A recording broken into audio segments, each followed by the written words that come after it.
¿qué nos dejaría Macri? Bueno, yo creo que se centra en tres cuestiones significativas. La primera es la deuda que tiene hoy la Argentina y con un aditamento para nada menor.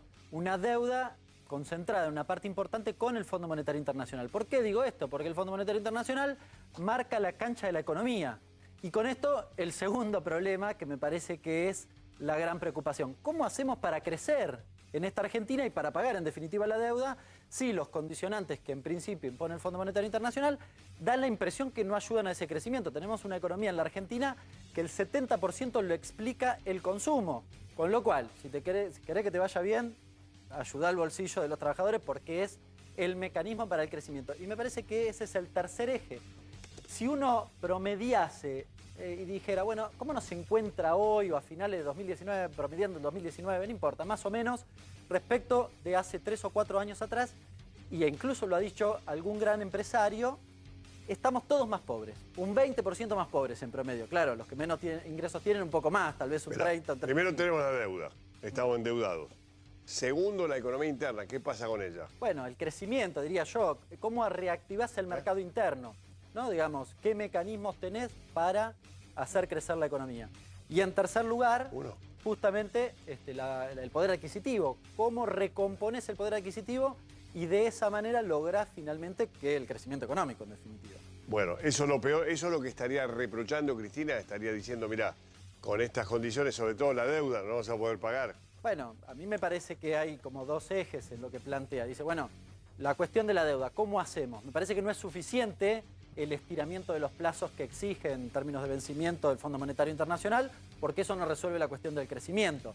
Y me parece que el otro eje que está justamente entre el crecimiento y el poder adquisitivo está relacionado con esto que planteó en la presentación de su libro, que dijo, bueno, vamos a un pacto ciudadano, perfecto. En ese pacto ciudadano, ¿cómo hacemos? ¿Cómo arrancamos? ¿Qué es la primera medida que tomamos? Me parece que en su cabeza está más bien recomponer el poder adquisitivo y no, por ejemplo, bajar impuestos, ¿no? Que podrían ser la demanda, por un lado, de los trabajadores y la demanda, por otro lado, de los empresarios. Me parece que se centra en la primera y dice, bueno, para que esto funcione, los otros tienen que aceptarlo. Está bien, pero ¿qué números te deja este gobierno? Porque uno, viste, va el primer día, abre la caja y dice, mirá lo que me dejaron. Endeudamiento, 90% sobre PBI. 90%. Más, pero si devalúan un poco más, puede subir. Bien, endeudamiento de número. Después. Muy en dólares, muy concentrado en dólares, que esto no es menor, porque si vos debes en pesos, siempre es más fácil. Después. Pérdida de poder adquisitivo. En promedio, todos perdimos 20%. Está bien, eso tenemos que ir nosotros y decir, bueno, de a poquito tenemos que recuperar la forma, el poder para comprar, pero Mauro, mucho, digo, perdón, somos 20% más pobres que hace 3 años. Pero ya está, pero es así. No, por eso digo. Pero ya sé ¿Quién quiere agarrar esto? ¿Cómo inclinar la curva para que haga la curva inversa? Y en tercer lugar, y estás hablando en términos de producción, ahora 10% menos. ¿Cuántos años lleva dar vuelta todo eso, más o menos, dignamente?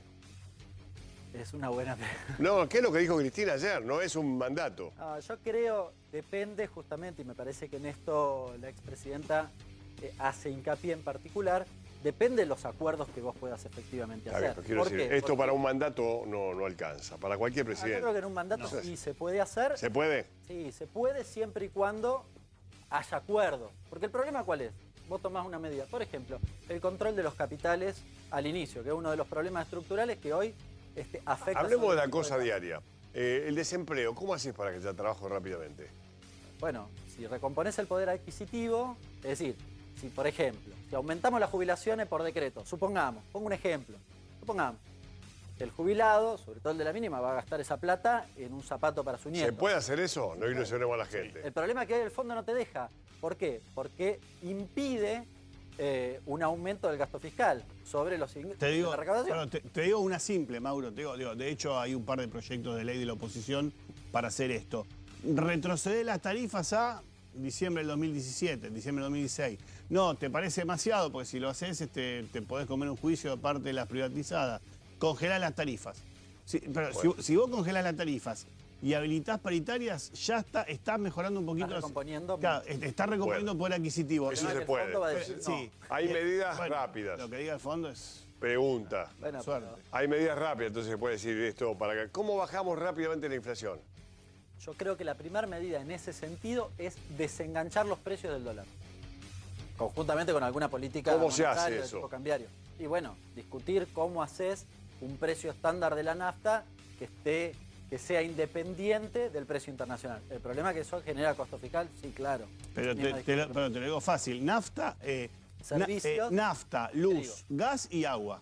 Bien. Punto, nafta. Perdón, y el otro tema es alimentos. Necesitas a alguien que se agarra trompada todos los días con las empresas. ¿Por qué no se puede bajar Porque los si no, impuestos? no A ver, reforma. ¿por qué no se puede bajar los impuestos? No, el problema es que recaudas menos y si vos estás pensando en gastar más, digamos, podría ser una cosa o la otra. El tema es que en general, y según mi mirada, es que cuando vos bajás los impuestos, la plata que se ahorra el empresario no necesariamente va a un aumento de salarios. Puede ir a distintas cosas. Puede ir a inversión y tal vez reactiva la economía. Todo eso, o eso. puede salir del circuito económico. ¿Todo eso reactiva la producción, la economía o no?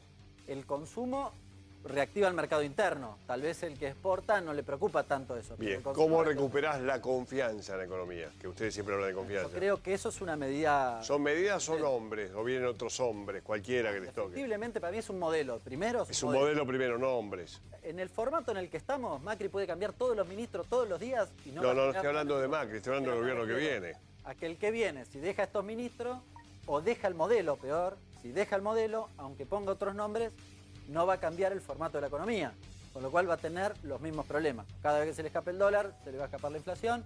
Y para que no se le escape el dólar, va a tener que subir la tasa. Con lo cual seguís siempre en el círculo perverso que vivimos hasta hoy, que no te resuelve justamente esta dificultad en la que estamos metidos hoy. Por eso me parece la primera cuestión el cambio de modelo.